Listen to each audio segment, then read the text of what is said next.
C'est une spécialiste vraiment très importante pour notre séance aujourd'hui concernant les pharmacothérapies conventionnelles et non conventionnelles pour la prévention et le traitement du délire. On va la souhaiter la bienvenue. Merci beaucoup. Je suis très heureuse d'être parmi vous.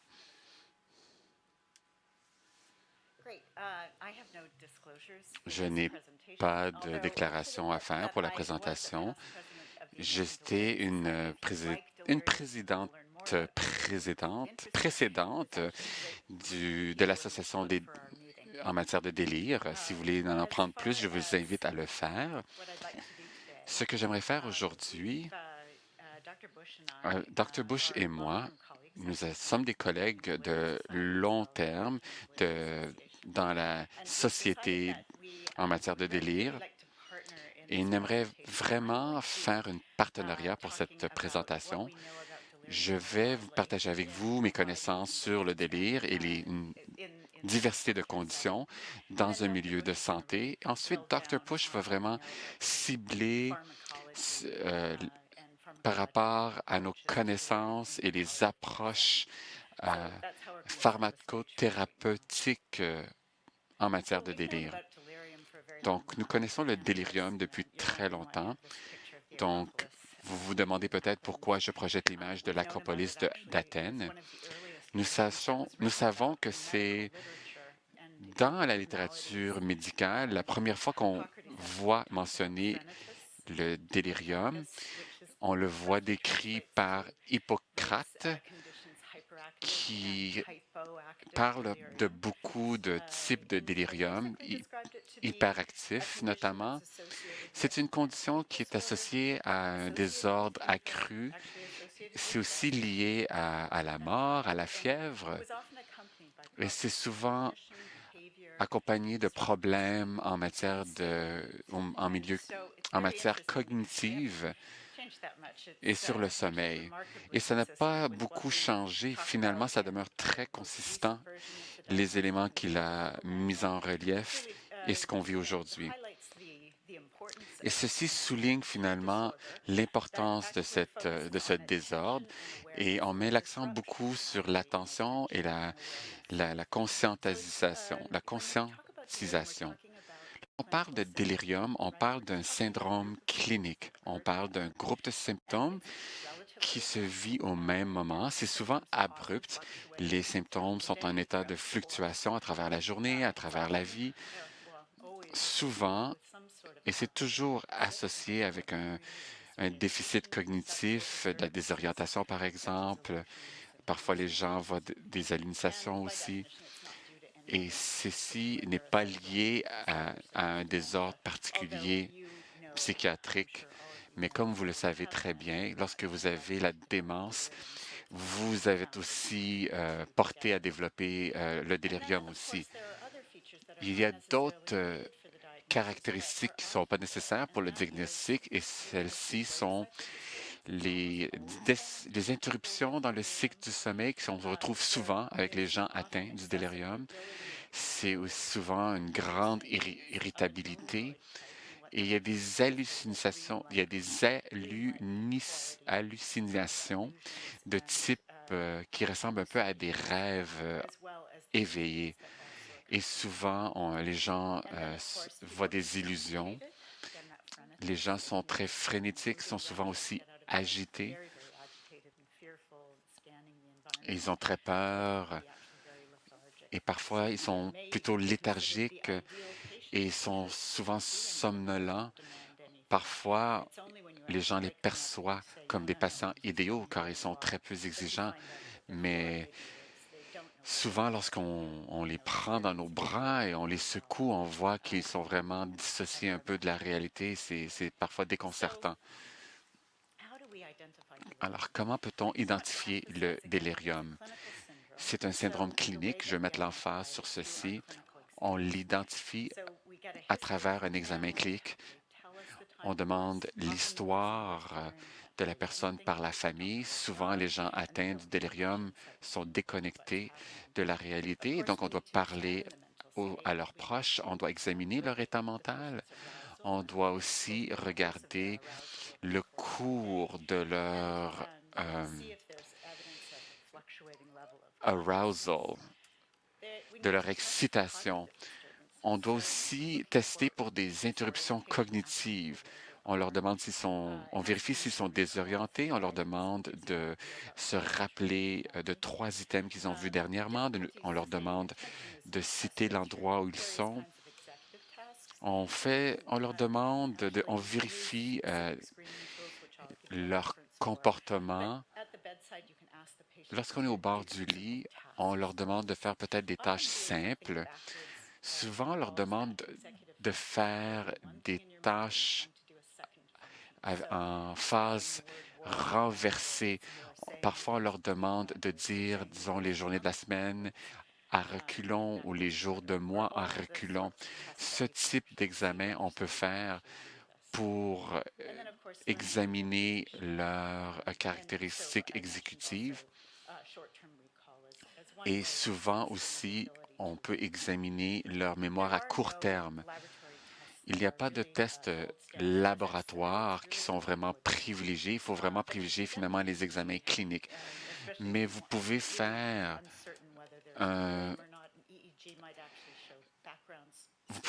une électrocéphalogramme pour faire une vérification aussi, pour voir s'ils ont un délirium hyperactif. Ça peut vous aider, mais ce n'est pas vraiment l'élément principal à faire. Et vous devez aussi faire des enquêtes poursuivies. Vous devez peut-être essayer de faire une enquête sur les causes du délirium pour peut-être prévenir le délirium. C'est pas en soulignant peut-être des problèmes médicaux qui sont à la base.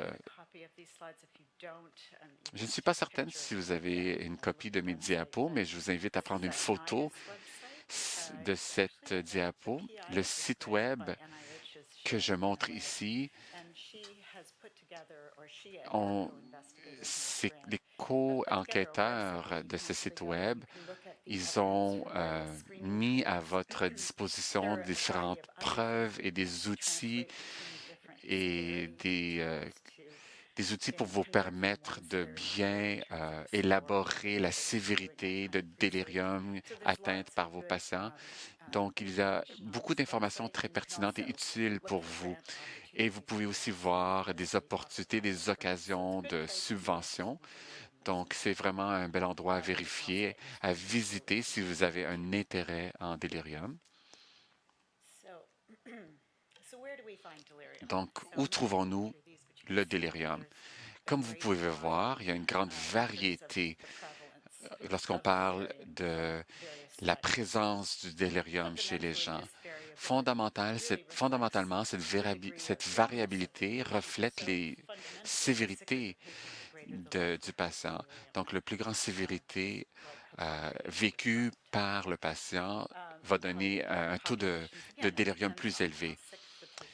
Donc, ça dépend beaucoup du niveau de maladie des gens que vous étudiez. Ceux qui sont près de fin de vie ont une grande présence de délirium. Shirley Bush me dit que souvent, la majorité rentre dans une phase de délire en fin de vie. Et donc, je me fie à son témoignage. Les éléments qui prédisposent les gens au développement du délirium incluent plusieurs choses. Exemple, des difficultés cognitives. Ceci va augmenter vos chances de développer le délirium. Les comorbidités. Toute comorbidité et la sévérité de celle-ci va augmenter le risque. Et donc, si vous avez des difficultés visuelles ou auditives, peut augmenter votre chance. Aussi, la consommation de drogue et d'alcool.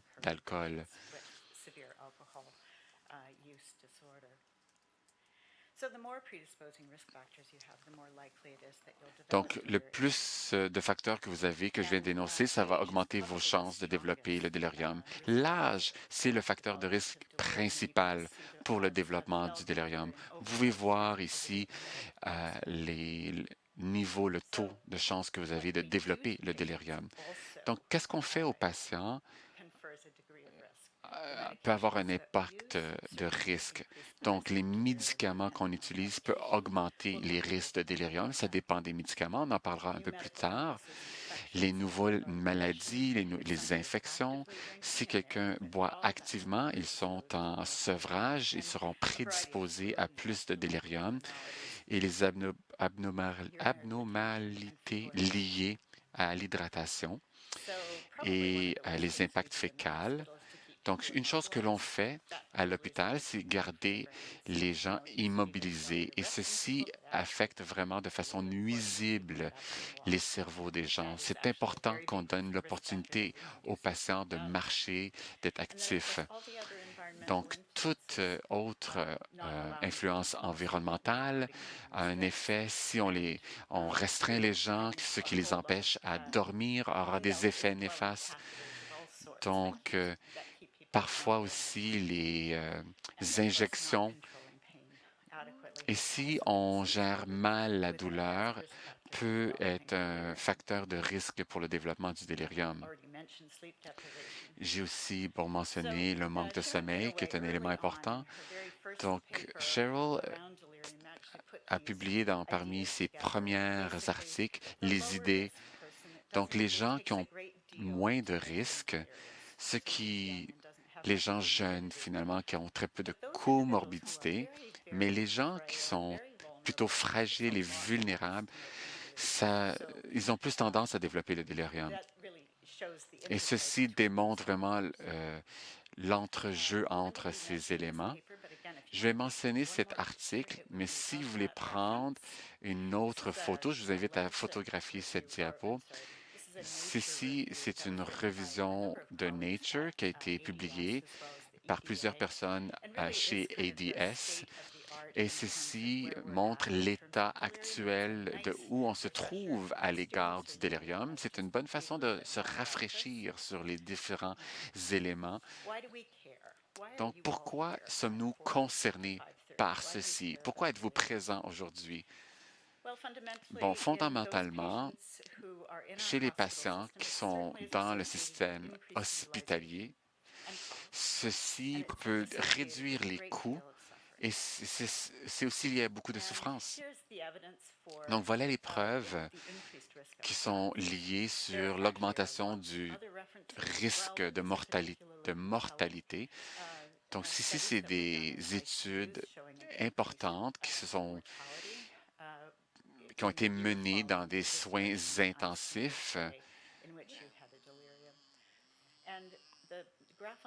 Le graphique que vous voyez sur la droite, c'est un graphique de Margaret Pisani.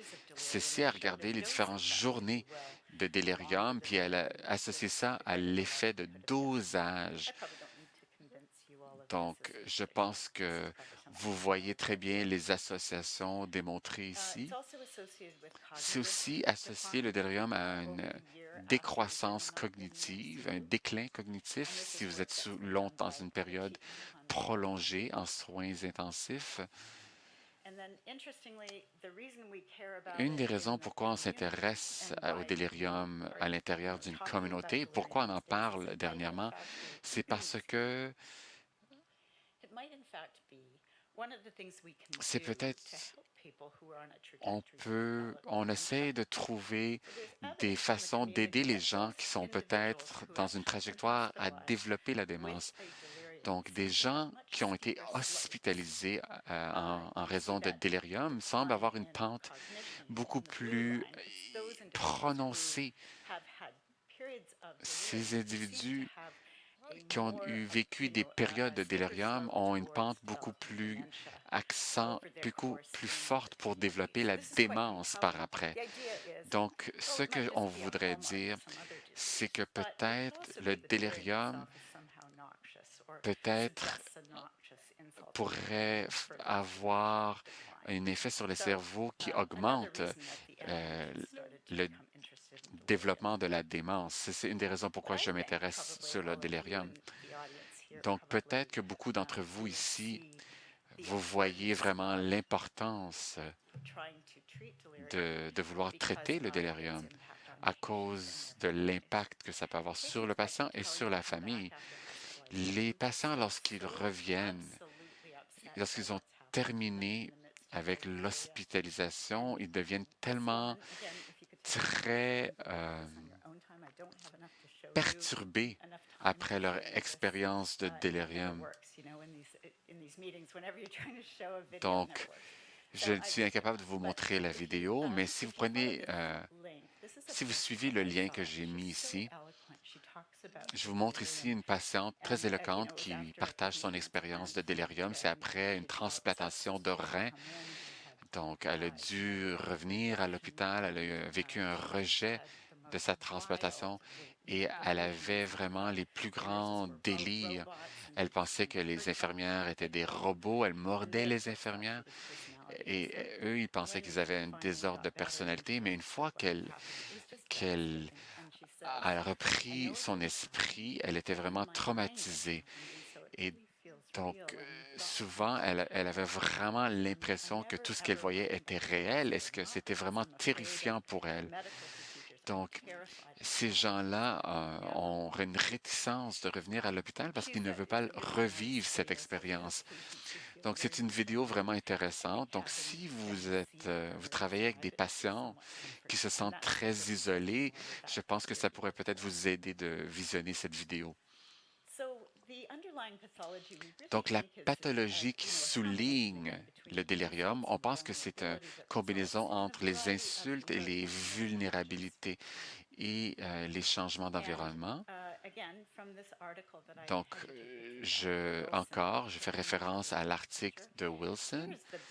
Ceci, c'est une belle représentation des différents mécanismes qui sont interpellés en matière de cause pour le délirium. Donc, on croit que les médicaments ont des effets directs sur les effets de transmission neurologique, mais il y a peut-être d'autres choses qui se produisent ici. Des microglial et les astrocytes sont probablement avancés par des pathologies antécédentes et peut-être que ce priming a un impact sur le désordre neurologique car l'activité de ces cellules, il y a des preuves, on peut aussi voir qu'il y a des interruptions entre les barrières sanguines dans le sein, dans le cerveau, et ceci a des effets sur le réseau neurologique. Donc, il y a beaucoup de choses que nous observons. Il y a beaucoup de mécanismes différents qui ont peut-être un impact sur cette voie.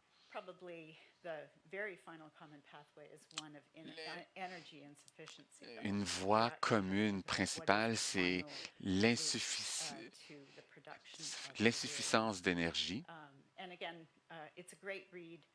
C'est une bonne lecture. Je vous encourage de regarder cet article et de l'examiner de façon plus détaillée. Donc, on va revenir au thème des médicaments. Donc, ce que nous savons depuis longtemps, lorsqu'on regarde les différentes associations, donc les preuves que j'ai ici émanent des soins intensifs. Donc, souvent, on a des doses plus élevées de fentanyl versus et les ces médicaments donnent une plus grande incidence de délirium. Similairement, si les doses plus élevées de lorazepam qu'on va donner, c'est un risque pour le développement du délirium. Donc, nous avons des lignes directrices dans les soins intensifs depuis 2013. Donc, on a vu un changement par rapport à comment on perçoit les soins en soins intensifs. Donc, depuis 2013, on s'entend qu'on cherche vraiment à garder les patients alertes et réveillés. On doit toujours évaluer le taux de douleur, délirium, de sédatifs. On doit le faire régulièrement, mais on doit vraiment les réveiller et s'assurer qu'on ne les met pas dans un état sedated pendant trop longtemps. Donc, il ne faut pas les garder somnolents. On veut vraiment les garder éveillés et alertes. Et c'est la meilleure façon de prévenir le délirium. Et ça améliore les résultats à l'extérieur des soins intensifs. Et on inclut aussi le sommeil et la mobilité précoce. La première personne qui faisait partie de notre protocole de mise en sedation, donc on essaie de s'assurer que les gens demeurent réveillés et alertes malgré qu'ils sont intubés. On réduit les infusions continuelles et c'est vraiment intéressant de voir. Il y a beaucoup de gens tolèrent d'être intubés ainsi que d'être éveillés. Ils apprécient de pouvoir lire et de parler avec la famille tout en étant intubés. Mais beaucoup de personnes sont capables de le faire, je dis la majorité. Lorsque on regarde certains résultats, cette étude démontre qu'on a pu réduire le délirium avec nos efforts. Donc, le message que j'aimerais bien que vous reteniez, ceci, c'est une pharmacologie, mais le grand message que je veux vous dire, c'est qu'on ne veut pas être nuisible. Si on doit retirer des choses, il faut qu'on le fasse pour prévenir le délirium. Donc, il faut vraiment faire une réflexion pour ne pas aggraver le délirium. Donc, cette étude est emblématique de nos trouvailles lorsqu'on voulait chercher des médicaments pour raccourcir la période de délirium ou de prévenir le délirium. La conclusion qu'on a retrouvée, c'est qu'il n'y a pas d'agent qui peut prévenir ou traiter le délirium lorsqu'on utilise des études randomisées. Dernièrement, on a gagné un contrat de faire une révision systématique de haloperidol et nous avons utilisé un cadre analytique qui ressemble à celui-ci que je vous présente. Nous avons inclus des populations diverses ainsi que les soins palliatifs, mais il y avait très peu de littérature qui se ramenait à nos critères à ce moment-là. On l'a fait pour la prévention ainsi que pour le traitement. On a regardé à haloperidol et toutes les autres antipsychotiques. Donc, souvent, c'est ce que les gens considèrent comme le plus utile pour la prévention du délirium. C'était un procédé très rigoureux. On avait des pratiques fondées sur la preuve chez Hopkins ainsi qu'au Canada. C'était un procédé vraiment rigoureux. On avait des experts ainsi que des membres de la famille qui étaient sur le panel pour choisir les résultats avant de même faire les recherches. Et donc, les résultats souhaités, donc à la gauche, c'est les résultats que les experts ont votés comme les plus importants et les populations sont nommées dans la prochaine colonne. Regardez tous les cellules vides dans le tableau. C'est pas que nous étions paresseux, c'est qu'il n'y avait aucune preuve. Donc, il y a très peu de preuves. C'est remarquable de constater ceci. Lorsqu'on dit que haloperidol ne fonctionne pas, mais tout ce qu'on a comme preuve, c'est que haloperidol ne réduit pas votre temps en hôpital lorsque vous êtes atteint de délire. Mais je veux mettre l'emphase qu'on a très peu d'informations sur le délirium. Il y a très peu de preuves percutantes, de valeurs probantes sur l'usage de ce médicament. Mais pour le traitement du délirium, il y a une différence entre les résultats cliniques et le fardeau des soignants.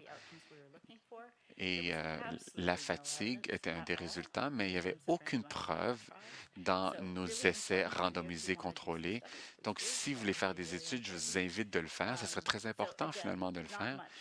Mais donc, encore on ne peut déterminer très peu après avoir fait une révision rigoureuse des différentes recherches.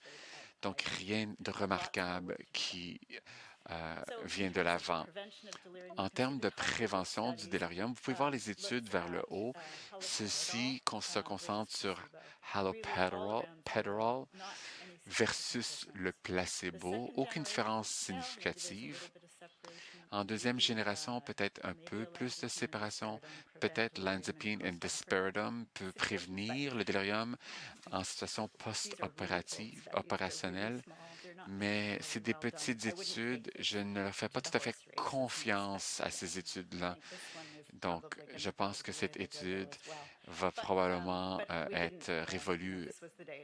Mais voilà, c'était toutes les données que nous avions. Mais moi, je ne vous encourage pas d'utiliser disperidone et olanzapine à cause de cet article. Donc, voilà les résultats que j'ai présentés. De plus, on n'a pas trouvé beaucoup d'éléments nuisibles. Donc, pour trouver les éléments nuisibles, il faut avoir de grandes études et une grande base de données. Donc, je serai encore réservé par rapport à une exposition prolongée au QT. QT. Donc, on doit encore mettre en place beaucoup plus de travail et on doit travailler sur la détresse du patient ainsi que celle de la famille. Ça, c'est une des choses que j'ai retenues par rapport à tout ça. Donc, je vais m'arrêter ici et maintenant, je vais rendre la parole à Dr. Bush pour qu'elle puisse poursuivre sur la thématique de soins palliatifs. Merci beaucoup. Merci beaucoup, Dr. Raffeld. Donc, on va répondre aux questions plus tard. Je vois qu'il y a des personnes qui sont plus éloignées. Je vous invite de vous rapprocher pour qu'on puisse bien accueillir nos participants, pour qu'ils puissent bien s'asseoir. Donc, merci beaucoup, merci beaucoup. Et nous allons poursuivre avec la deuxième partie avec Dr. Bush. C'est la docteure,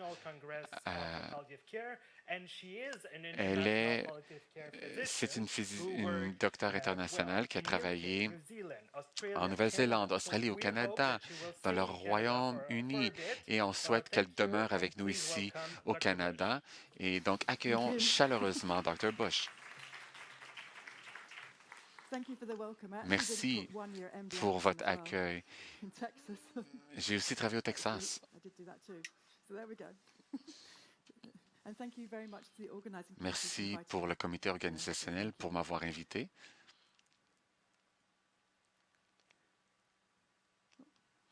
Ma déclaration par rapport au conflit d'intérêts.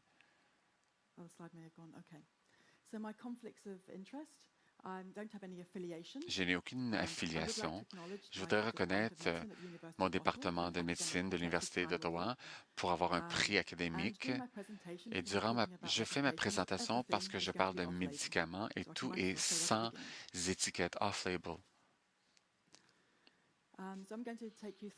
Donc, je vais vous présenter le traitement et la prévention du délirium avec l'utilisation de stratégies conventionnelles et non conventionnelles.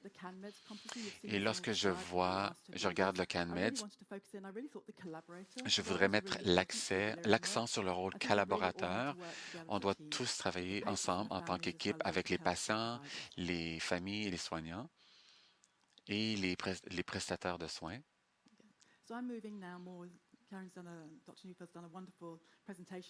Karen a fait une présentation sur le délirium et moi, je veux regarder maintenant précisément le délirium en soins palliatifs. On a vu à quel point c'est très complexe, c'est souvent sous-diagnostiqué et à cause que le tiers de nos patients sont atteints de délirium lorsqu'ils sont admis aux soins intensifs. Je me demande à combien sont les gens que je manque, que je rate. Donc, tout changement subi de leur fonction cognitive doit être poursuivi par plus d'évaluation. Lorsqu'on pense à tous les unités palliatives, je pense à ma collègue qui est parmi nous aujourd'hui, tout établissement de soins palliatifs, il y a les unités qui sont inpatient. La présence de délirium est à 88 en fin de vie. C'est donc très commun. Je voulais vraiment me concentrer sur une partie de soins qui est un peu différente. Il y a juste 25 des patients qui sont hyperactifs, la majorité sont hypoactifs et 10 à 45 des patients qui varient entre des symptômes hyperactifs et hypoactifs. Et c'est très difficile pour les hypoactifs parce que souvent, ils sont aussi atteints de dépression et de fatigue. Pas tous les patients vont avoir des activités abnormales psychologiques. Donc, ceci met l'accent sur les patients atteints du cancer. On voit toutes les causes qui peuvent précipiter le délirium dans cette diapo. Et je voudrais souligner au niveau des médicaments, lorsqu'on regarde les médicaments sur cette diapo, et aussi on regarde le sevrage au niveau des substances, ici aussi, je porte votre attention ici à la gauche.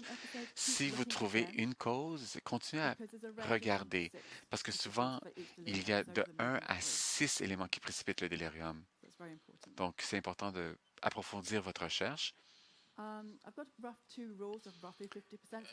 Donc, il y avait 40 à 60 où on peut trouver finalement les causes du délirium, mais à peu près 50 des patients peuvent améliorer leur situation si on continue à donner un type de soin. Donc, ceux qui vont avoir un renversement, c'est souvent lié à des infections.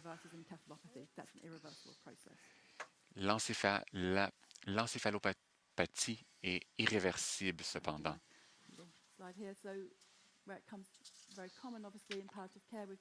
Dans les soins palliatifs, c'est très commun de voir un délirium réfractaire et souvent ça peut annoncer la mort et ça crée une grande détresse psychologique. C'est un élément très important de la maladie.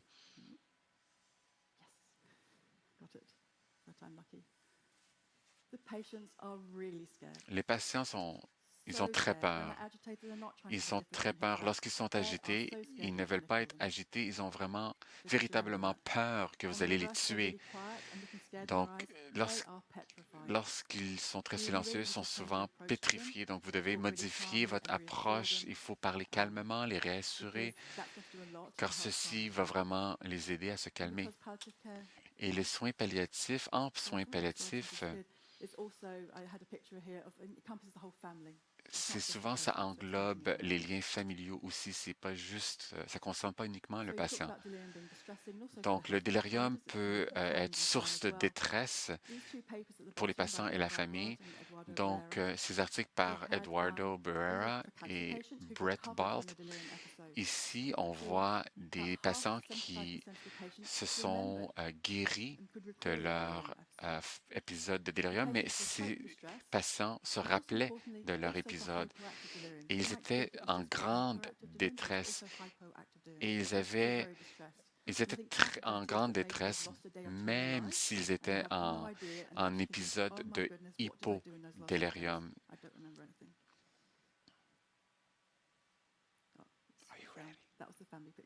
Donc voilà l'image de famille.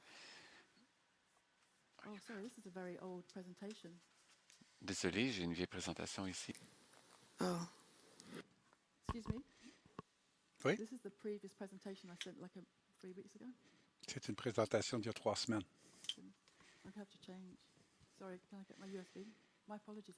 Désolé, je dois vous remettre ma clé USB. Désolé pour le contretemps.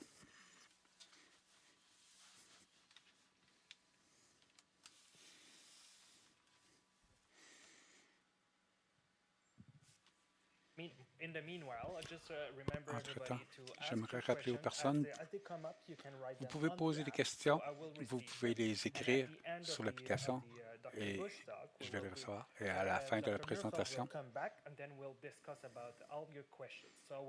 on pourra poser vos questions. Alors, je vous suggère de mettre vos questions là. Et peuvent être partagés avec les autres participants. Aussi pour les pharmaciens québécois, parce qu'on est toujours spécial au Québec, nous avons un formulaire différent pour vous pour l'accréditation lors des pharmaciens du Québec. Donc, si vous êtes un pharmacien québécois, vous venez ici pour remplir vos papiers. C'est toujours différent au Québec. Mais merci d'avoir été patient au cours de ces difficultés techniques, mais comme d'habitude, on a toujours du plaisir quand même.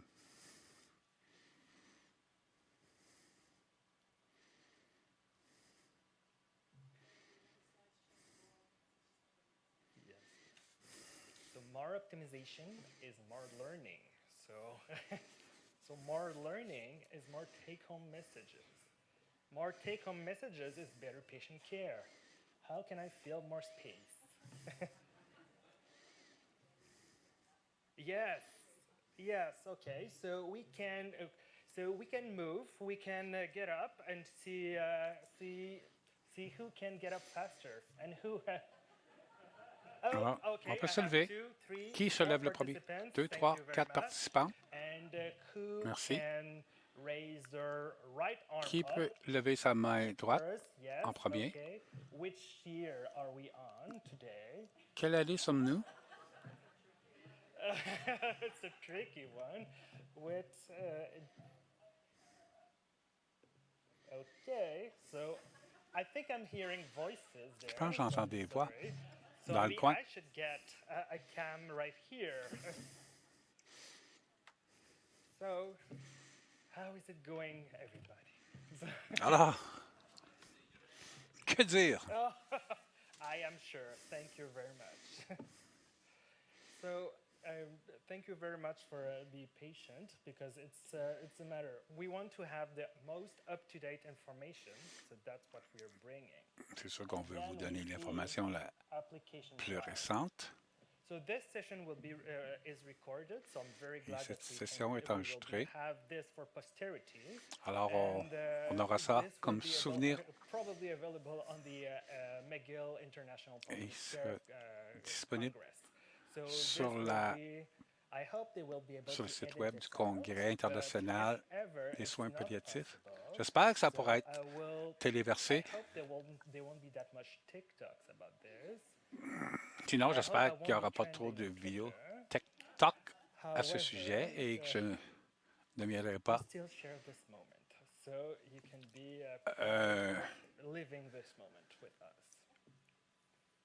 un post viral sur Twitter.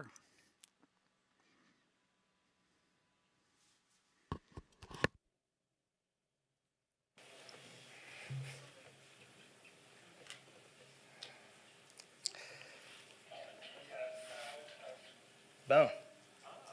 Other voices. Is it good? C'est bon?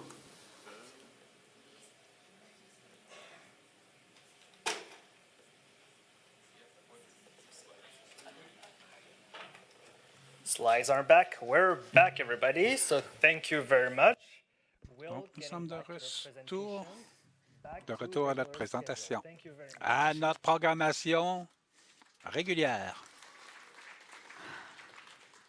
Sorry about that, everyone. I thought there was a gremlin and taking slides away, but it was the old presentation. I hadn't quite twigged until I got to went, no, that's completely wrong. Okay. Ah, l'erreur est humaine.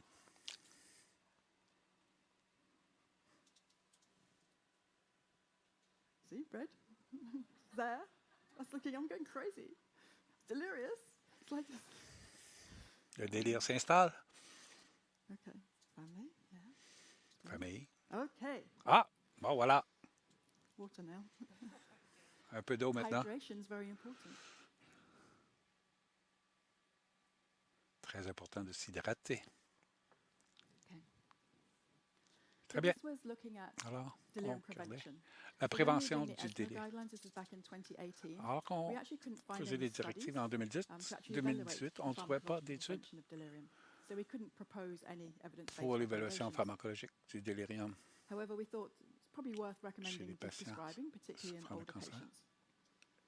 Mais on trouvait que c'était peut-être important d'en Since Dr. Newfield's prescrire. previous systematic review and meta-analysis in 2016, Analyse at that time, current evidence did not 2016, à support ce the use of moment-là, antipsychotics for the l'évidence prevention or treatment of ne delirium. supportait pas l'utilisation d'antipsychotiques So what pour would you le mean by traitement deprescribing? It's a systematic des process patients en of délire. dose reduction or stopping medications.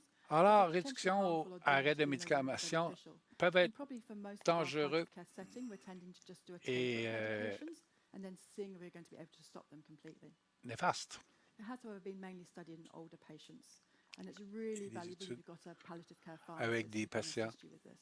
plus âgés. So we go back to my red circle. Alors, on of the revient à mon medications, top of the cercle list that rouge we're giving in palliative de care are médication. opioids. Of course, that can cause a lot of Opioïdes delirium. qui peut So causer maybe beaucoup known as de opioid-reduced délirium neurotoxicity if you get any of these features.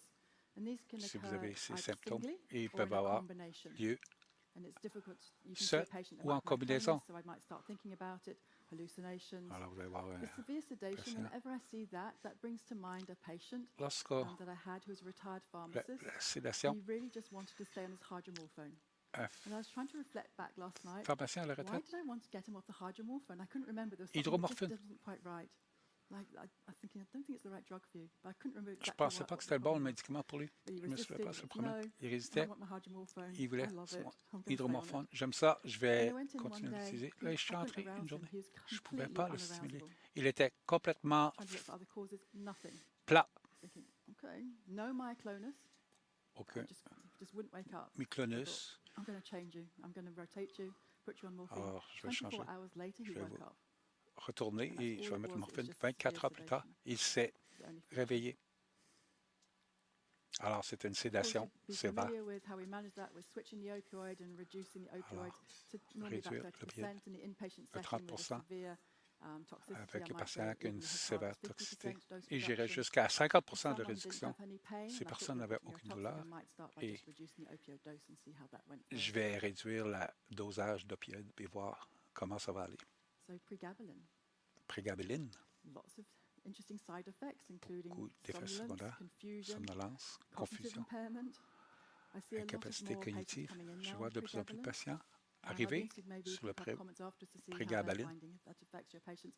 I do work in an inpatient palliative care travaille unit, so my patients are quite frail. dans They're getting closer to the end of unité life and maybe not drinking avec so much as des well, so patients maybe having an influence. I have faibles seen one little old lady à la fin de who la was on vie. J'ai vu une vieille pregabalin, very, very sleepy. femme So we sur started le prégabalin, pharmacist assistance, très just endormie. reading it back Là, a bit. And after a avec couple of days, she started l'aide du waking up. pharmacien, on It's a like the commencé à lights réduire. came back Et on. après quelques jours, elle commence à se réveiller, la I've also lumière est had a revenue. younger patient J'ai eu who aussi came in on un patient plus pregabalin jeune qui 150 est arrivé sur le milligrams prégabalin, 3 times a day. 150 mg, 3 fois Really par jour. marked myclonus. He was also on a bit of opioid, but we Aussi started un peu tapering the d'opioïdes. pregabalin, On a and the commencé myclonus settled. à So it wasn't the réduire opioid, it was the pregabalin.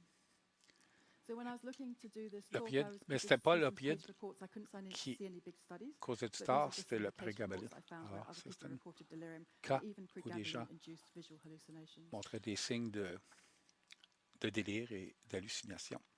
So medications used Les médicaments off-label utilisés to treat, just remind us, off-label, to sans treat étiquette delirium symptoms. pour So traiter les antipsychotics. symptômes I think they du do still délirium have a role for antipsychotique. maybe perceptual disturbances, Peut-être que tu as un someone's really rôle pour distressed with réduire hallucinations or illusions, les very agitated. troubles de You do perception, have to be careful. mais il faut faire If the attention. patient has Parkinson's disease, Si le or patient dementia with a Lewy bodies, Parkinson, because that's going to increase the risk of EPS. la démence I avec listed le them Lewy in order bodies, with the first generation antipsychotics first, with haloperidol, alors la première génération d'opioïdes, alloperidol, moving on to the second generation méthotrimépazine, la olanzapine, deuxième and quetiapine, a bit more génération difficult to d'opioïdes, reach there, mainly just oral, olanzapine, except olanzapine can be given subcut using the iron preparation, and I'll show you risperidone de façon orale, the third generation antipsychotic. la quetiapine Et la troisième génération This is the olanzapine paper that was done at MD Anderson. d'antipsychotiques. Weren't able to show efficacy. They Ici, used the tableau qui montre. intramuscular preparation, subcutaneous. But of note, 167 injections, and there was no 166 injection site toxicity. So Excellent. the skin seemed to tolerate Il n'y it. a pas de Okay. toxicité. La peau semblait tolérer les injections. So again, touching on the adverse effects. Effet néfaste des There's so antipsychotiques. many. Psychotiques. Extracondylar side effects, the QTC interval prolongation. Effet rarely secondaire near extrapyramidal, and also they can lower the seizure threshold. le QT, l'intervalle Actually, the more prolongé, sedating first generation antipsychotics syndrome have a better malignant propensity for this. neuroleptique, et ainsi de suite. The other side effects you can predict D'autres by their effets secondaires binding qu'on peut receptors prévoir capacity. par leur capacité de récepteur. Pointer. Here we do have chlorpromazine here as well listed. because they tend to use that Chlorpromazine in ici. the US. Ils ont tendance à I don't think utiliser in the ça US you've got aux access to États-Unis. levothyroxine. Vous avez accès They're in the à same ce family médicament of drugs aux that, États-Unis. C'est la même levothyroxine, famille de chlorpromazine, médicaments phenothiazines, but they're on the sedating end of the spectrum. que Prochlorpromazine for nausea and vomiting on the other end. le quetiapine, Roprine, non sédatif.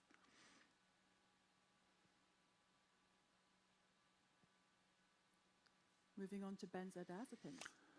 Pour ce qui est des benzodiazépines in themselves are deliriogenic en soi, and can increase your risk of falls. That gets a bit tricky. augmentent They do, though, will le have a risque de role chute. for alcohol withdrawal and benzodiazepine withdrawal. And we have the injectable Alors, il faut midazolam réduire available and lorazepam. le benzodiazépine, aussi la consommation d'alcool. So I'm going to take you back many, Alors, many je vous years ramène now. il y a 1996. plusieurs années, en 1996. This is a study by William Breitbart. Voici une étude de So William it's, in Breitbart. hospitalized AIDS patients, 30 patients. So they 30 randomly assigned patients patients to hospitalisés haloperidol, chlorpromazine, De façon or aléatoire. lorazepam. On leur a donné différents médicaments. They ended up stopping the lorazepam arm early after only Ils ont 6 arrêté patients because le of side lorazepam effects, and that was mainly increased à confusion cause and more des effets sedation. secondaires à Ever since then, un there's been a great fear très of tôt. using benzodiazepines at all in delirium. So for many years, Et that's changed a little bit, but depuis ce temps-là, on hésite à utiliser ce médicament pour le délirium. and going forward at that time, Et this is Bridget Candy's en allant de l'avant à ce strategy moment-là, in 2012. It was en only the 2012, Breitbart study that met the criteria. il y a It's une been étude like that for many, many years. qui a rencontré les critères Because of that, they said there's insufficient evidence parce qu'il n'y a pas for us assez to talk d'évidence about the pour role of drug therapy. They're saying, puisse you parler need du to follow rôle your current de la thérapie guidelines. des médicaments. Fine, but I've got no research Je suis studies to directrice, inform my mais j'ai evidence pas in the guidelines. So you're basically d'études just going to pour expert opinion fournir for l'évidence. many years. Alors, il faut se fier sur l'opinion d'experts, c'est tout.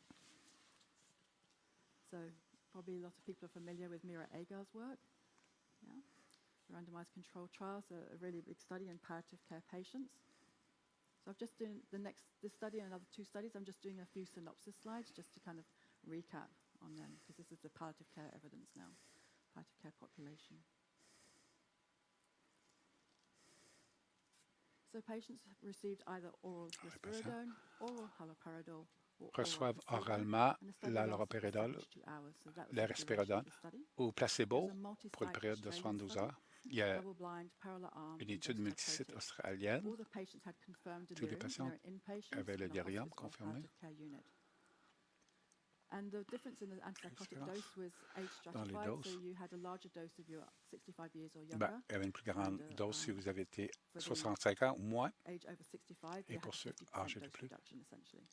On a réduit la dose de 50 Patients were also able to receive Les a patients rescue étaient en mesure midazolam de dose at 2.5 milligrams recevoir une instead dose de and that was rescue not age-adjusted, that dose. midazolam, 2,5 mg. They managed to recruit 247 Ils patients. sont en mesure de It was huge. recruter It took many, 247 years. patients.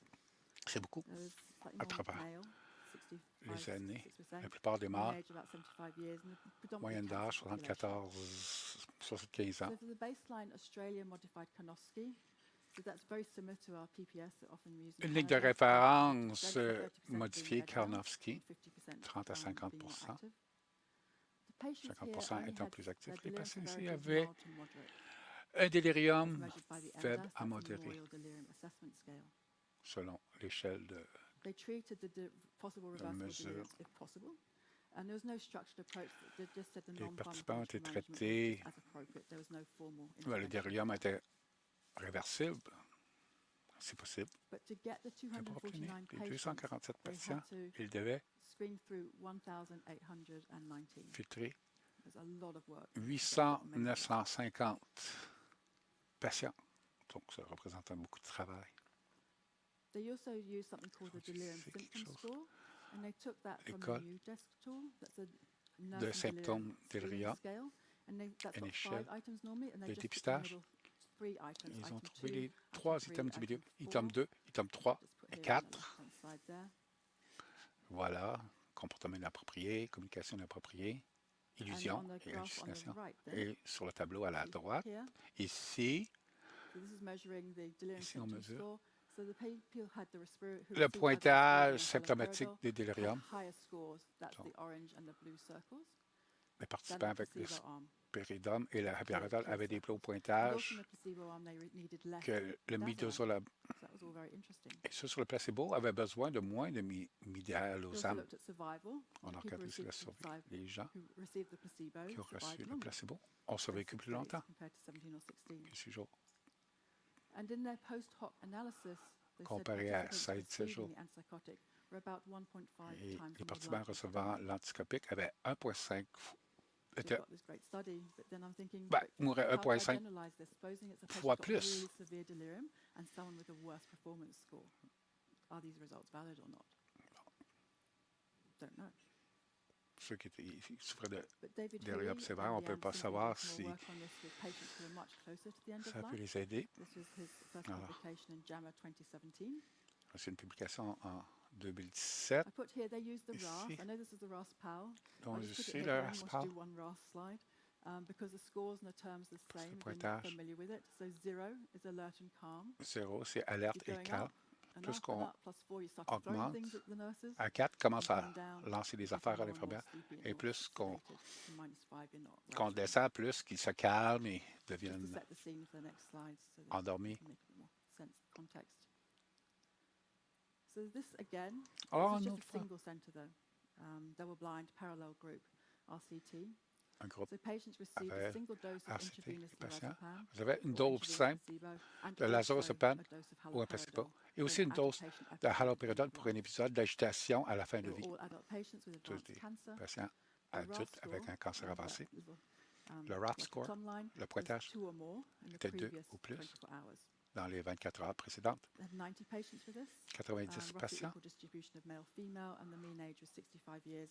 And you can see with à their moitié des baseline femmes, colonoscopy performance des scale hommes, that they l'autre were moitié des sicker, femmes, et 10 on to 30%. Only 5 patients had a Wow. equivalent of a PPSA of 40%. la ligne de base their de delirium 10 à was much 30 more 40 des As leurs 5 marked by patients that seulement. Memorial Delirium Assessment score. Un délire sévère avec une ligne de référence de So 30 à once the 50. patients were randomized, they all received standardized haloperidol, which is up to 2 milligrams De IV façon aléatoire, on every leur a 4 donné hours. And then you du waited for lazopam another et du agitation placebo episode with a RAS of 2 or avec more. une dose de l'haloperidol. But actually, after 7 months of the study, they revised Après that to 7 1 or mois more because they actually weren't able d'études, to recruit enough patients who ils n'ont reached pas that été en RAS mesure level. So they de dropped it recruter down. assez de So after that initial patients 90, you pour ended up atteindre with ces niveaux. 58 patients Alors, then going on ils to se sont receive a retrouvés avec single 50 dose options of qui lorazepam ont 3 continué milligrams pour and avoir haloperidol 2 milligrams IV. 3 mg de lorazepam Or they got the placebo IV and the ou ont eu haloperidol 2 le milligrams placebo IV. et And 2 then they were mg watched for 8 hours de after l'haloperidol. single Et dose. là, on les suivait pendant 8 heures après chaque dose, pendant So that's just to show 2 jours. 154 patients they Alors, assessed for ça démontre eligibility to end up 150 90 patients randomized and then 29 in each of évalués. those 2 arms. 90 ont finalement été évalués. Ils Here, se sont not retrouvés surprisingly, they actually watched the RAS score. dans So ces deux actually catégories. within the first half hour here, Ici, dans the la RAS dernière coming right demi-heure, down with the on voit que le lorazepam and RAF haloperidol descend combined arm and avec la going on for riparidol 8 hours. au bout de 8 heures. And the family members and the Les nursing membres de staff famille et le personnel felt the infirmier patient was more comfortable. It was the patient group who ended trouvaient up que who le were on the patient lorazepam and était haloperidol plus arm. They're the ones confortable. that they perceived to be Ceux more comfortable. qui ont eu la dose de péridol semblaient mieux répondre. Excuse me. Désolé.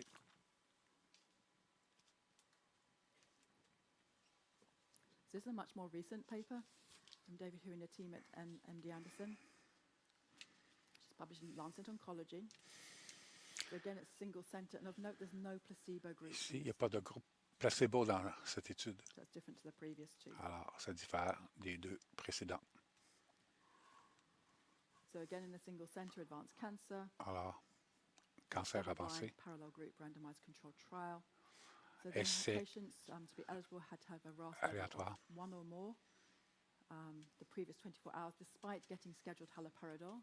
Alors, dose de 1 à 8 mg de haloperidol et pas plus que 4 mg par jour de PRN. Bon, PRN 45. 998 ont été filtrés.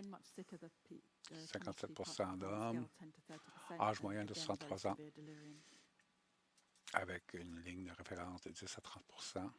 La plupart souffraient d'un délire sévère. Lorsque les patients ont reçu une intraveineuse d'apiraldol, 2 mg,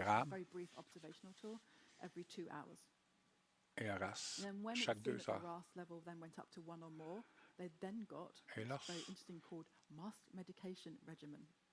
Et ils augmentaient les niveaux, on leur donnait une médication, l'escalation de l'apiraldol,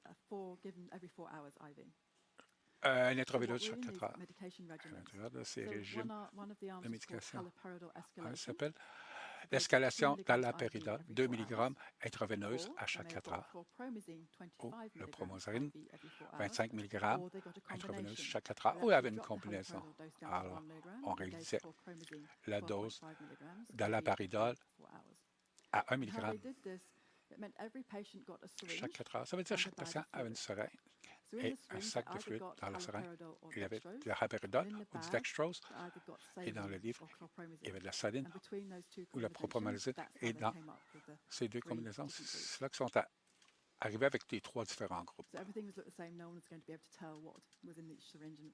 Alors, personne ne pouvait savoir ce qu'il y avait dans les seringues ou dans les sacs. C'est le pointage, s'il était allé au-delà de 2, il augmentait la dose d'antipsychotiques. Et voici comment le pointage a changé sur ce tableau. Et encore là, bleu, ceux qui ont une haute dose d'apiraldol. Ici, on voit qu'ils étaient agités, mais ils sont redescendus. Le groupe qui est passé de l'apiraldol au promosine en rouge et la combinaison. Une plus faible dose d'apiraldol et promosine. Ce groupe combiné, le groupe vert, les patients, il fallait qu'ils discontinuent le traitement. Beaucoup d'hypertension observée durant l'étude, surtout avec le groupe qui a escaladé. Mais aussi, ces études, lorsqu'ils étaient en cours, il y avait beaucoup de littérature qui sortait avertissant les gens que les traitements antipsychotiques, surtout chez les personnes âgées, avaient des dangers. Étude systématique publiée en 1979 qui dit que l'évidence ne supportait pas l'utilisation régulière d'antipsychotiques pour traiter le délire. Lisa Barry. C'est une autre révision en 2018 qui montre encore que les défis l'étude dit, bon, il n'y a pas assez de littérature que l'antipsychotique change la condition ou la qualité de vie ou la durée de vie. Il n'y a pas d'évidence. Benzodiazépines. Encore là, en 2020, pas assez d'évidence à propos de ce médicament. Ensuite, on arrive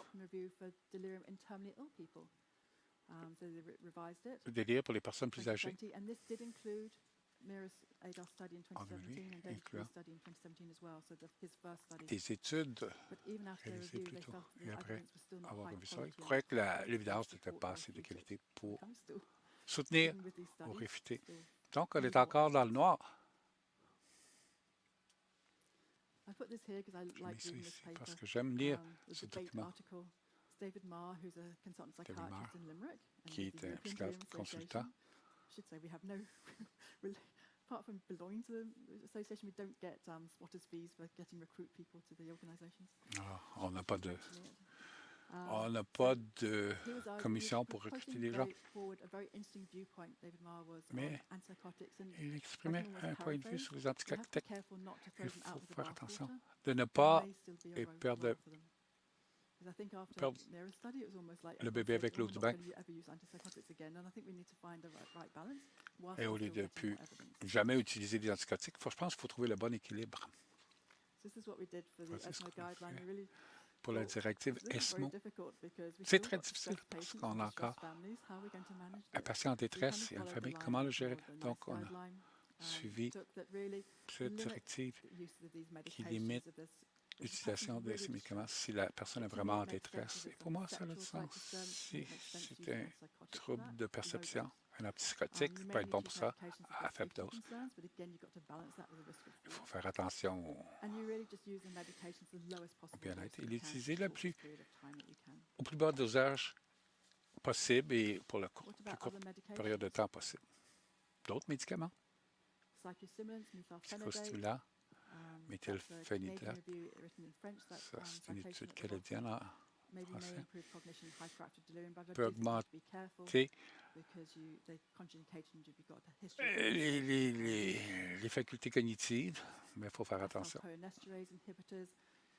Les inhibiteurs, une étude en 2010 a démontré, on peut voir en bas de la page, les patients qui ont reçu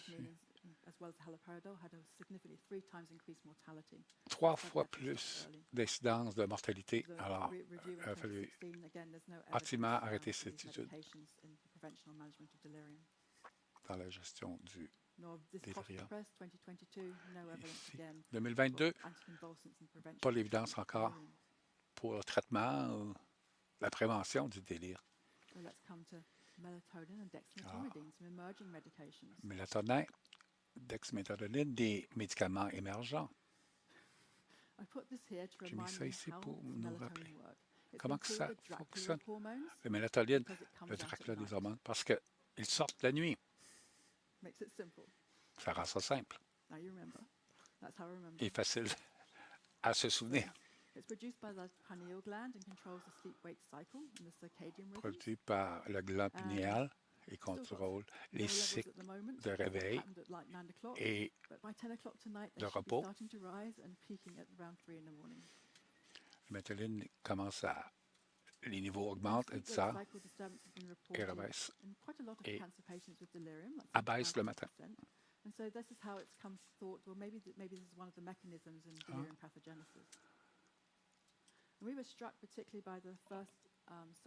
On était étonné par la première étude qui est sortie de l'Université de Western Ontario. Dans les patients âgés de plus de 65 ans, une dose physiologique, je regarde ici, 12% versus 31%. Ce serait peut-être bon de faire une étude.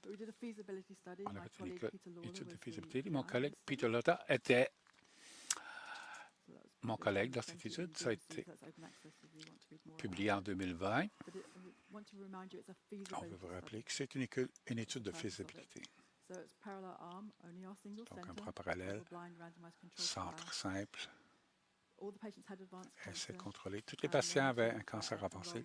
Il y aura un PPS de 30% ou plus. À l'entrée, il n'avait pas le délire. Et on voulait faire un contrôle aléatoire à ce moment-là. Donc, on l'a fixé à 15% pour notre échantillon, la grandeur de notre échantillon.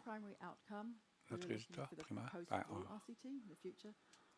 on voulait le RCT proposer, le RTC plein. Il fallait avoir le consentement informé à l'intérieur de 72 heures, qui n'est pas facile parce qu'ils sont très émotifs et très excités lorsqu'ils arrivent. Et là, il va falloir administrer ça à l'intérieur de 72 heures. Donc, on a utilisé 3 mg de mélatonine et un placebo identique donné oralement à 9 heures le soir. La durée était 28 jours, mais s'ils souffraient de délire, ils sont morts, ou étaient morts, ou libérés, ils quittaient. Le test a pris 16 mois pour recruter 60 patients. Et je mets en bleu, c'est le mélatonine. Donc, le délire a eu lieu. Et 11 patients sur 30. C'est une étude de faisabilité et la durée de survie n'est pas aussi bonne que le groupe de mélatonine. Mais pour l'étude de faisabilité, ce qui est important, on n'a pas trouvé d'effets secondaires néfastes et toutes les procédures étaient acceptables aux patients et à la famille. We eagerly await the Australian multi-center study. They're using oral prolonged release melatonin 2 mg, recruiting 220 On utilise du mélatonine patients. 2 mg, 222 patients pour le résultat. Et ils cherchent à avoir des journées sans délire.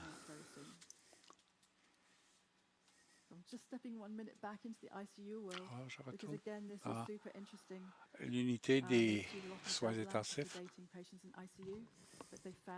Avec les patients là, ils ont trouvé que les patients souffraient de beaucoup moins du délire. Dexméthamphétamine, très actif, très actif. Un récepteur agoniste avec acide actif et a des propriétés d'analgésique et produit une sédation. Aussi, il y a d'autres effets. Sédation coopérative, hypertension. Ça peut être donné continuellement par infusion. C'était coûteux avant, mais les coûts ont été réduits dernièrement. Donc, ça devient viable comme option. En Australie, il y avait une étiquette ouverte en tant qu'étude. Je vais vous présenter quelques diapos. Donc, on a examiné des patients qui avaient un délirium hyperactif en fin de vie. On prévoyait une espérance de vie de 7 journées au moins. Le dosage a été doublé ensuite. On avait 22 patients. Ici aussi, l'âge moyen, c'était 72 ans.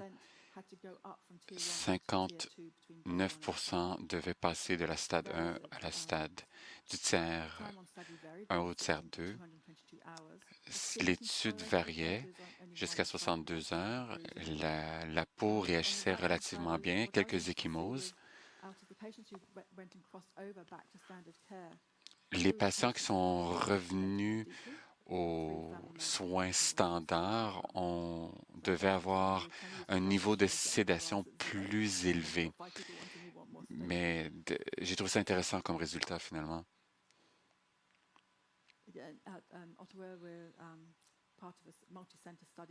Donc, si c'est une étude en faisabilité, c'est surtout l'inscription ici de 50 patients.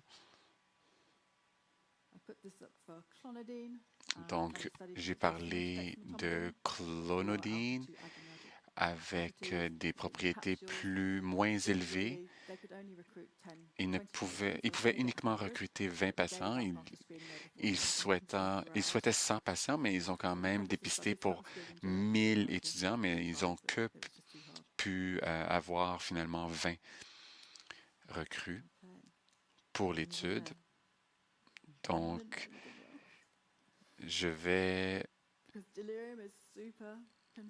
Donc, le délirium peut vraiment porter à confusion. Donc, ici, j'ai une diapo qui montre toutes les voies multiples.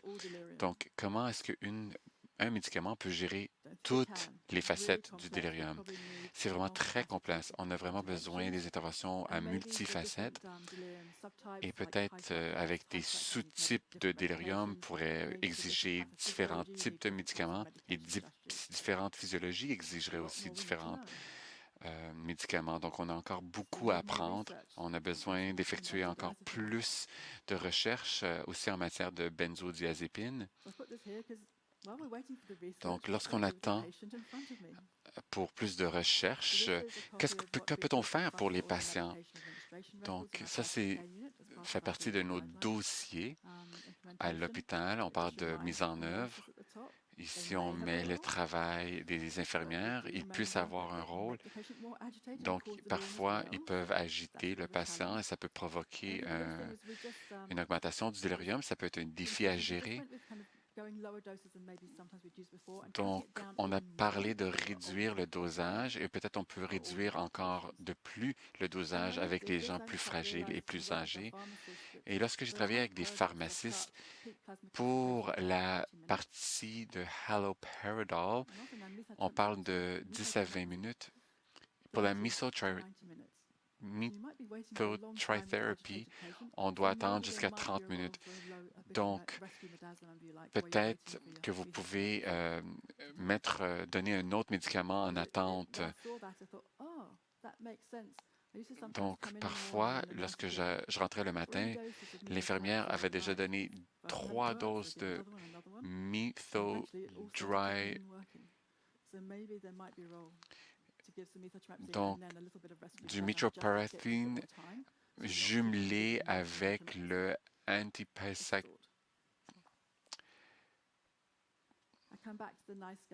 Donc, je vais revenir à la consigne qui a été publiée en 2010. Elle est mise à jour à chaque 2 années.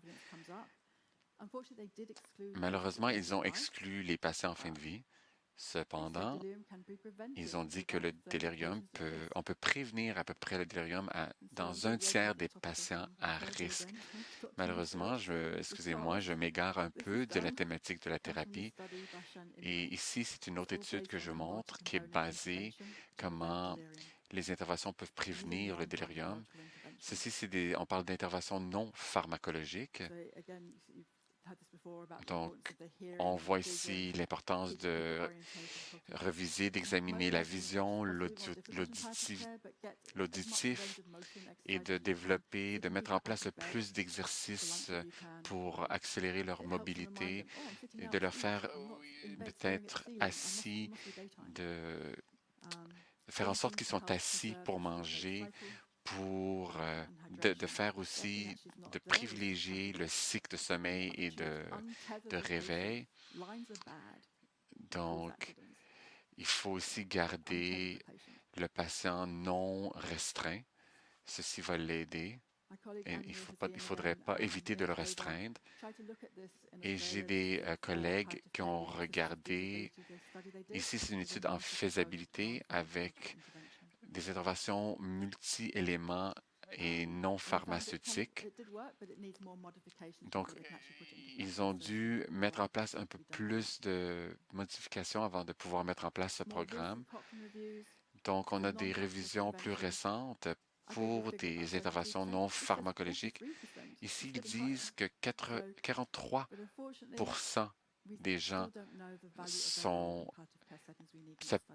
on a besoin finalement plus d'études pour enrichir notre connaissance sur le sujet. Finalement, avec tout ce que je vous ai présenté, qu'est-ce que les patients désirent? Donc, je pense à un patient qui est peut-être pas en fin de vie et qui sont alités. Qu'est-ce que ces patients-là désirent? Et parfois, ceci change lorsque leur maladie progresse. Donc, je pense qu'ici, on doit réfléchir sur 2 types de populations différentes. Les ressources que j'ai mis sur le haut, c'est Ici, j'ai un annexe très détaillé que vous pouvez télécharger. Il y a beaucoup de détails sur les différents types de médicaments et de pharmacologie. C'est vraiment un outil très utile et je suis heureuse de le partager avec vous. C'est à accès ouvert. Donc, je vais regarder avec vous les objectifs d'apprentissage. On a vu le dépistage et le diagnostic du délirium et les options de traitement et de prévention. Et je vous laisse avec mon adresse courriel et je vous remercie. Vraiment un tour de force que nous avons présenté. Donc, merci beaucoup pour votre présentation. Malheureusement, vous n'avez pas pu répondre à toutes les questions. J'ai encore des questions supplémentaires. Bien sûr que c'est un sujet plutôt complexe et merci d'avoir vraiment donné beaucoup d'informations. Vous pouvez toujours poser vos questions en personne. Vous pouvez aussi utiliser l'application car je ne suis pas certain que nous aurons l'occasion de répondre à toutes vos questions pendant les prochaines.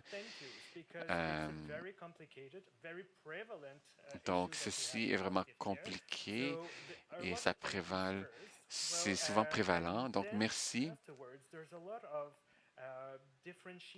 Il y a beaucoup de différenciation aussi. Donc, merci. Nous avons ici une psychiatre et un médecin en soins palliatifs qui sont présents avec nous, je pense qu'on sera bien placé pour répondre aux questions.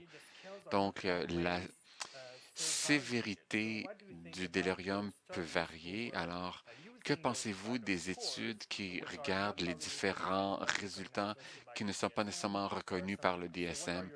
Donc, quels sont votre avis sur ce type de recherche et résultats?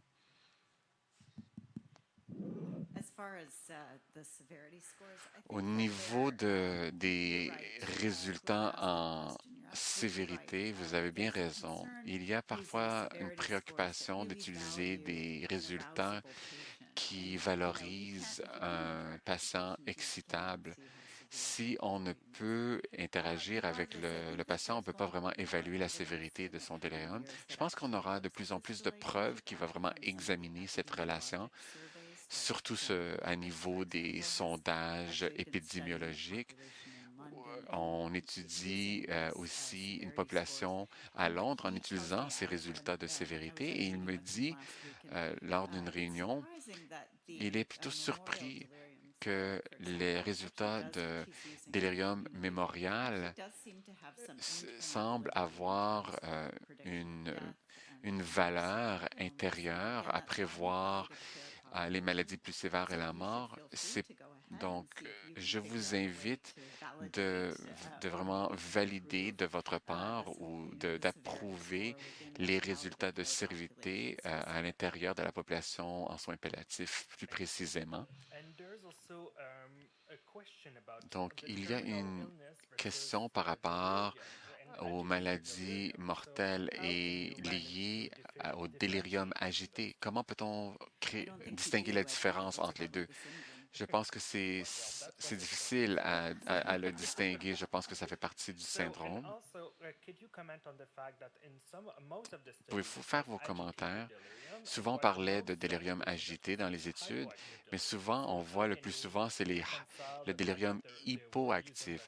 Donc, comment peut-on réconcilier le fait que certains qui utilisaient le RAS positif 1, le RAS positif 2, malgré que la majorité sont atteints de hypodélirium?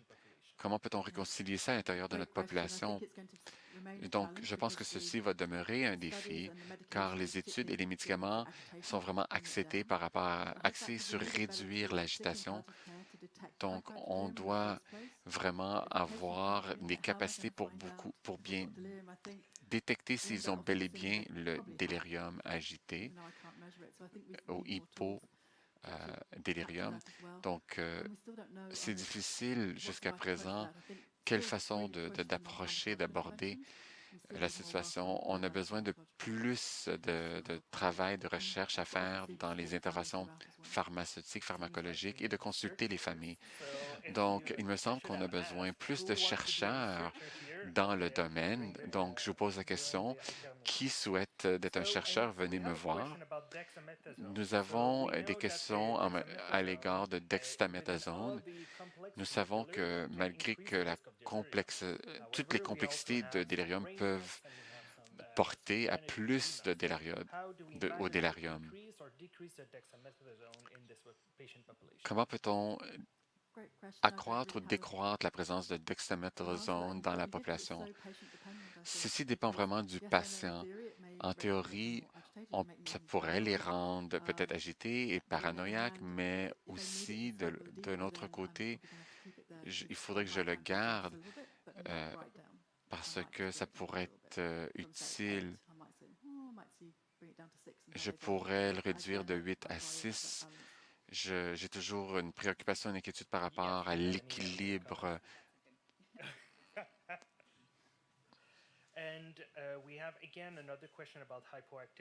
Une autre question à l'égard du délirium hypoactif. Donc, un patient avec un délirium hypodélirium, est-ce que vous considérez des psychotiques pour les traiter? Donc, nous n'avons aucune preuve que le haloperidol réduit la durée. C'est une mesure assez brute, mais nous n'avons aucune preuve que haloperidol réduit la durée du délirium. Donc, je pense qu'il n'y a pas de raison de l'utiliser, les antipsychotiques, avec les patients qui ont un délirium hypoactif. Et en tant que clinicienne, on reconnaît que lorsque les gens sont vraiment en grand passent crise de détresse avec des hallucinations et sont agressifs. Et donc, d'un point de vue clinique, je pense que ce serait pertinent d'utiliser un antipsychotique dans ces situations-là, car on l'utilise pour des maladies qui causent une psychose. Mais je ne pense pas qu'il y ait des raisons d'utiliser du haloperidol dans une situation de hypodélirium. On veut encourager que les gens demeurent mobiles et actifs. On ne veut pas les mettre en sédation. Donc, on veut privilégier le fait qu'ils demeurent mobiles et actifs. Y a-t-il d'autres commentaires, Dr. Bush? Moi, je dis qu'il faut éviter les antipsychotiques pour le hypodélirium. Donc, lorsque ceux, finalement, passent d'un hypo à hyper, ça peut être encore plus complexe. Nous avons parlé de pregabalin et on parle aussi de dépression respiratoire. L'autre option que nous avons, c'est le TCA. Mais ceux-ci peuvent aussi contribuer au délirium dans les patients plus âgés. Donc, quel serait votre premier choix pour les patients plus âgés?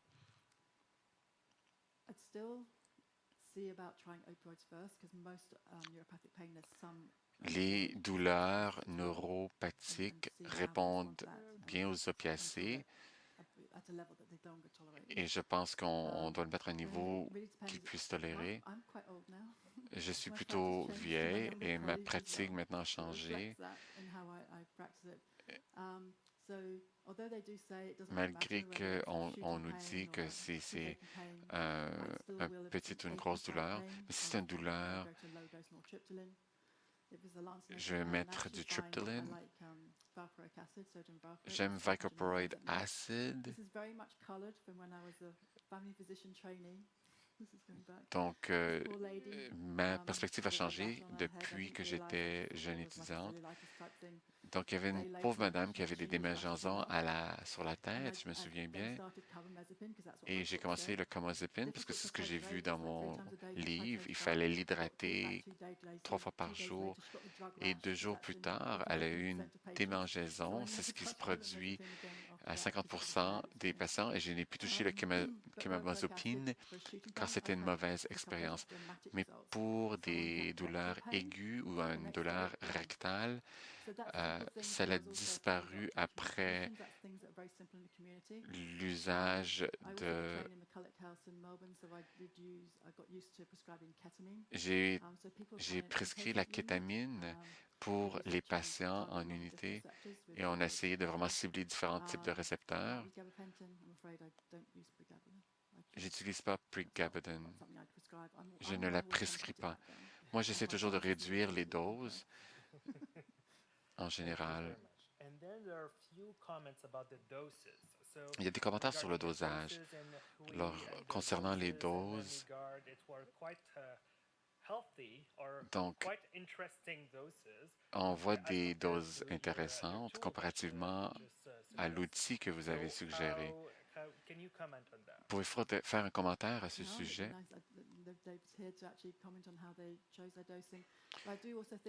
Donc, je pense qu'on doit réfléchir que les patients en fin de vie, et moi, lorsque j'ai un délirium réfractaire, je change de haloperidol à methotrexate et à d'autres médicaments. Donc, on n'est pas si... Finalement, ça ne diffère pas énormément à l'intérieur des pratiques cliniques. On utilise des médicaments intraveineux. Corrigez-moi, on doit avoir des injections pour la facturation aux États-Unis, je crois. Corrigez-moi si je me trompe.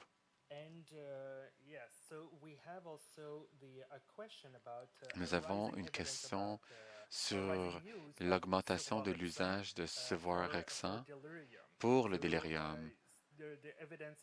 Les preuves sont minimes, mais avez-vous des pensées sur l'antagoniste récepteur?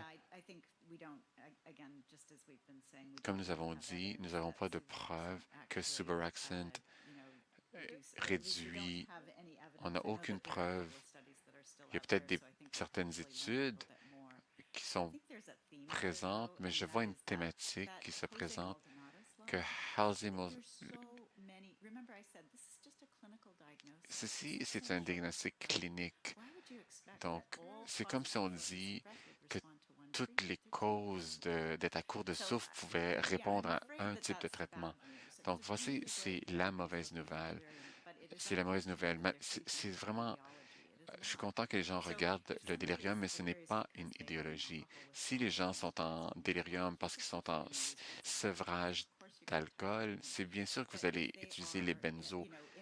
Mais s'ils sont en délirium, en délire parce que le dexméthasone, il faut le changer. Mais cela dit, j'ai fait une étude il y a quelques années dans une population post-opération et je voyais tous ces patients et je me demandais pourquoi est-ce que j'aurais pensé que juste un médicament peut régler la situation.